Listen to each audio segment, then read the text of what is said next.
Well, the topic of this video is something I've definitely been pondering on for the past couple of weeks. If if you've been living under a rock, I guess the gist before I get into it, I'll give a brief summary that um, there's been allegations made by Marco Rudan that there is a bit of an agenda against the Western Sydney Wanderers, and there's been a lot of decisions that have gone against the Wanderers in the past month. Well, I guess before I start doing this video, I'll introduce myself. My name is Brad. I'm one half of the Couch Critics, and I thought the best way to get my thoughts out was to just do this video by myself. Obviously, I'm a Wanderers fan. I'm not going to hide away from that. I just want to deep dive into some of the issues plaguing the club at the moment, that being both referee decisions and both just the lack of form at the club at the moment. I guess I'm just gonna be talking about some of the decisions that have gone out against us in the past couple of weeks. My thoughts on some of Marco Rudan's comments. Yeah, I just think I really want to get my thoughts out there, and yeah, let us know what you think in the comments. That'd be very much appreciated. I guess for me, the string of the most recent referee decisions going against us probably stems back to that game against Western United down in Hobart back in late January. We won that game 1-0. We were pretty average, but so was Western United. The main talking point was the red card to Aidan Simmons. I personally don't think it was a red card. I think at real time it probably didn't look that great. I thought when it was slowed down, it was slowed down on the replay. I didn't think it was actually particularly that bad, but he got sent off. I don't know if VAR looked at it. He got 3 weeks. I think it's been extended to 5 weeks now because they tried to fight in an appeal. I guess out of all the other decisions we're going to be talking about in the next couple of minutes, that was probably the least bad of them all. But let's just move on to, I guess, where it all kind of started, which was against Macarthur, where the Wanderers lost 4-3. And this was a game that I myself attended. I made the 5 hour round trip, probably a bit more myself to make the game. At times we looked good. At times we looked defensively poor. Any team that comes at it was with pace, we just kind of fall apart. But I will get on later on in the video just about our form this season. But I just want to talk about the referee decisions. Obviously, the big one at 1-1. Jermaine from MacArthur attempts to kick out at one of our players. He's not given a red card, so on the replay you can see the attempt, the dangerous foul play to kick out at him. And as far as I'm aware, any interpretation of the rule, that's a red card, regardless of whether you make contact or not. I've always known that if I was to have a swing out with my fist at someone in a game, I would be given a red card, regardless of whether I actually made contact or not. And I think they believe they didn't have enough camera angles, but I saw a pretty good camera angle from where I was sitting at the game to see wow. And I think everyone else in the Wanderers away end definitely saw it and definitely reacted quite as you could imagine they would react. And I guess the most annoying thing is Jermaine, who scored the opener, went on to score another 2 to complete his hat trick and get an assist for MacArthur to win 4-3. So that was a very telling decision. I think that was a very poor decision. Sorry if you hear any thunder in the background. That was a very poor decision. Particularly that the referee, Adam Kersey, was right in front of it. So that was a hard one to take, particularly, and it proved quite costly. Thomas Beadley for the Wanderers was also sent off. I had no complaints with this. I thought, it was a red card. I think the most frustrating thing was the lack of consistency within the game, because Jermaine wasn't sent off. Then why is Beadling being sent off? Because they are both red cards. They both should have been given. But alas, they weren't. I think also the fact that the head of the referees came out after the Jermaine incident and said because he didn't make studs, his studs didn't make contact with a Wanderers player, it's not a red card. And I thought if the head of the referees is making such a bad mistake in understanding of the rules, because it doesn't matter whether you make contact, it's all about the intent, that the head of the referees makes such a bad understanding, mistake of understanding the rules, like we're a bit lost in this game. You know, it's just a crazy comment to make. Like, bro, read the rules. And then of course MacArthur win it in stoppage time with a goal from the replay I saw at the game, from the replays I saw when I got back home on TV. To me, that ball does not look like it crosses the line. I think it's a tricky one, that one. That if we had goal line technology, I think it probably would have shown that it wasn't across the line. I think if the referee had not awarded a goal and it went to VAR, I don't think there would have been enough evidence to award the goal. But I think on the evidence that they had and with the camera angles they had, I think it actually would have been quite hard to overrule it. So I think that decision, why it hurt, you can understand the conclusion they came to. I think from the angles that we did have, though, I think it was the wrong decision. But then, of course, after the game, Marco Rudan comes out and has a big tirade in his post-game press conference. A lot of things he says I agree with. The conspiracy of there's an agenda or there's an agenda or a stigma against the Wanderers. I don't like buying into conspiracy theories. I will say, though, Adam Kersey's statistics against us, 1 win and 9 losses in 10 matches. Those are some pretty damning stats. That's really bad. Don't want to buy into the conspiracy theories, though. But anyway, was it inappropriate of some of the things Marco Rudan said? I think you should be allowed to criticize referees to a certain extent. I think he probably went a bit too far in some of his comments. I think the conspiracy and so he came out a couple more days later to double down on what he said and conspiracy against the establishment and all that. I think that's, I don't know. Is that too far? I'm not entirely sure. No, I'm sure. I think it's probably a bit too far there. I think another thing on Marco Rudan, there's been a lot of alleged things that he's done outside the football field, and a lot of people dislike him for that, and probably rightly so. But I think there's also an element of, I think some people just love to hate and they won't listen to him. And I think the biggest thing we can take away from this is that you can actually disagree with people you dislike.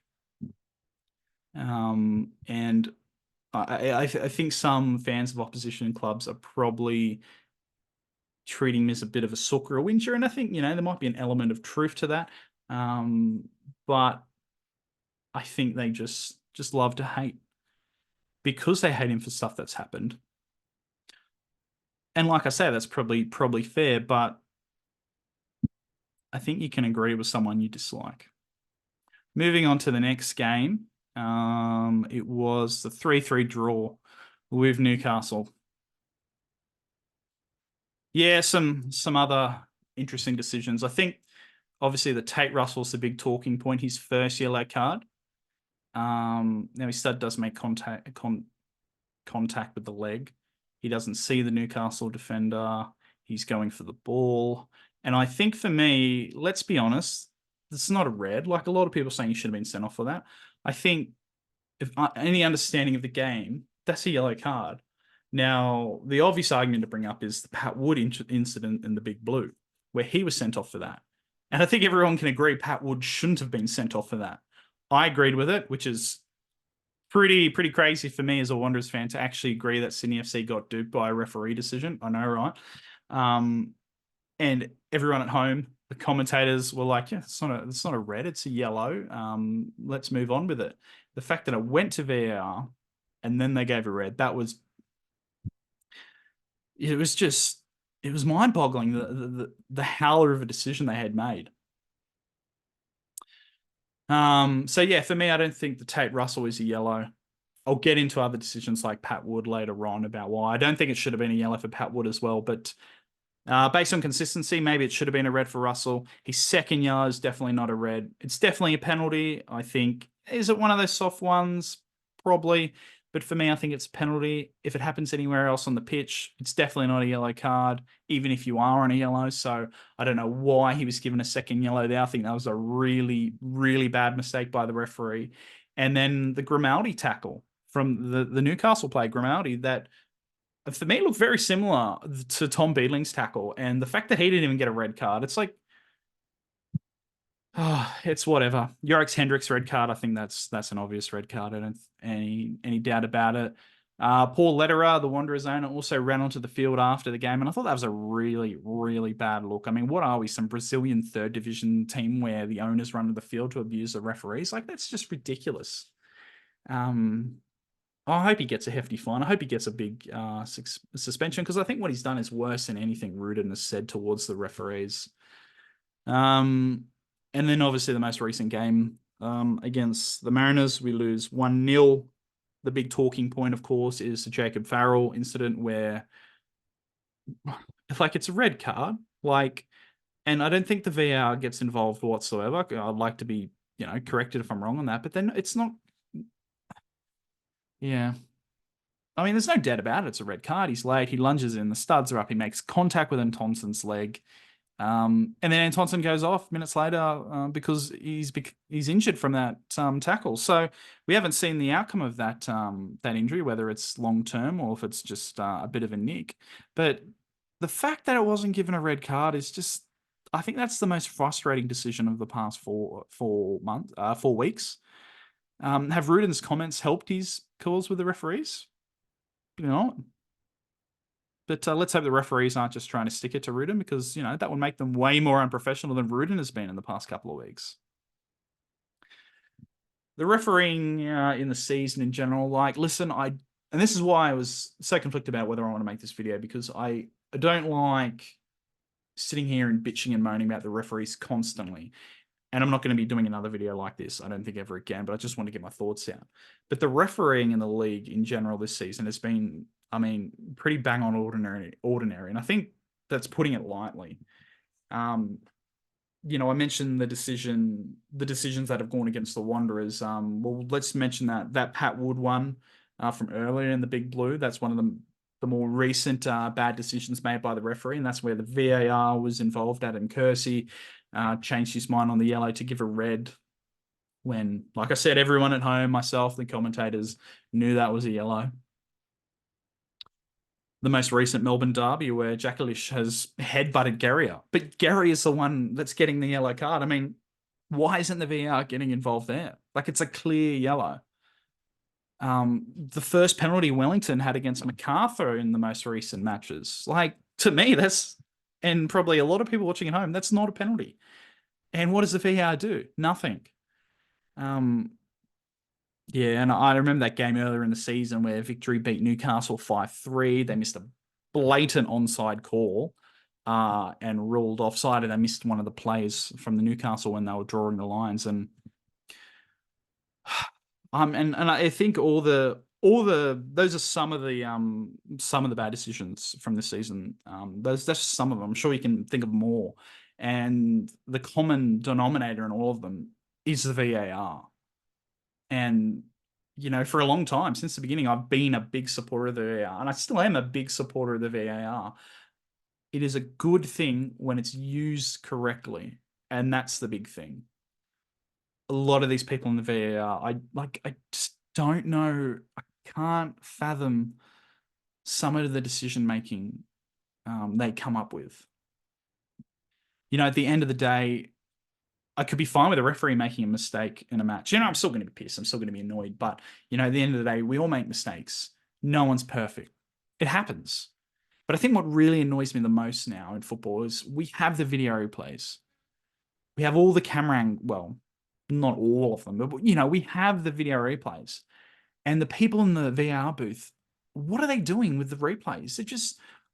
Are they watching a game of rugby league or AFL? What are they watching? Some of the decisions they make, it really like sometimes it just shits me to tears, some of the decision making they're doing. And anyway, like I said, I'm still a fan of the VR. And what do you do to make it work?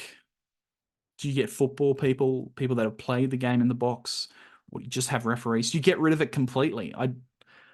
I mean that would help a lot. I don't think they're going to get rid of it. Yeah, I'm not entirely sure. Anyway, let's get to the part of the video where I have a bit of a moan about my club and the way that they're playing. Uh, Fans will bitch and moan about that penalty, the decision against Jacob Farrell not to give him a red card. People whinge about that, saying that changed the game, that changed the outcome of the game. And there's a bit of truth to that. But you go back and watch that second half performance for the Wanderers; it was piss weak. Like, just the overall performance by the team was just not good enough. Going forward, the final third entries, just there's nothing too inspiring about the team right now. Yeah, we've got a bunch of players out suspended. Borello's just come back. We've been very disjointed as a team throughout the season, but we're just not good enough. And it really hurts because going to this season, we made some great signings. And I still think on paper, unfortunately, football's not paid on paper. On paper, we're one of the stronger teams in the comp, and we just haven't looked up to it, particularly in the past 4 weeks. And what do we have to do to change that? Well, we need our players back. We need consistency. We need better creative players. I think our midfield is really lacking. I mean, you've got Brillante in there, and I'll tell you what, he's not brilliant. You can ship him off back to Melbourne.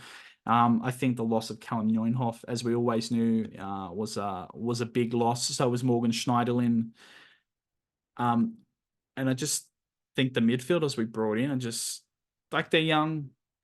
But the Brillante signing, I think you can go ask a Victory fan what you thought of him last year. He was pretty disappointing. I think some good takeaways from that Mariners game, and there's not many of them. I think Brandon Borello, even though he's a few games back from his injury, he looked great. He busted his guts, as he always does. Shushalina, sorry if I'm not pronouncing that fella correctly, but, his first starting game for the Wanderers, he played really well. But yeah, it's just another game, another lack of consistency from the boys. And we can sit here and we can bitch and moan about the referees for the past month, but let's be honest. In any of those past 4 games, were we the better team? Should we have won the match? I think we're pretty lucky against Western. I think against Macarthur, we should have won the match against Newcastle. Maybe against the Mariners, definitely not. We were really poor. And we've got a very interesting fortnight coming up. We've got Adelaide away, and then we've got the Sydney derby. And, Sydney have jumped us on the ladder now, and that really hurts. And you know what? Hats off to them. Sydney FC are playing great. They're playing some young fellas. They're doing really great for the club. And we're just going backwards. So, yeah, hopefully we can turn it around. And our fans, I've always said I think they're some of the best in the league. I'm probably biased. Whatever, I'm wearing a Wanderers shirt. I'm a Wanderers fan, whatever. But I think we're probably some of the best fans in the comp. You consider some of the crap we've gone through in the past number of years. And the fact that we took that many of our away fans up to the Mariners and they outsung them in the entire game, hats off to them. Our fans are terrific and they deserve better. And hopefully we get better in the next couple of weeks because it really isn't good enough. The performances from some of our players are just not good enough. I have the confidence they can turn it around. Do I feel like they will? Time will tell. Anyway, I think that's enough word vomiting from myself. I just wanted to get some thoughts out just about the past month or so. Come on, you Wanderers. Hopefully they can turn it around. But if you stuck with me this long, thanks for listening. Give a like on the video. Let us know in the comments what you think. And yeah, we'll see you in hopefully a bit more of a positive video next time.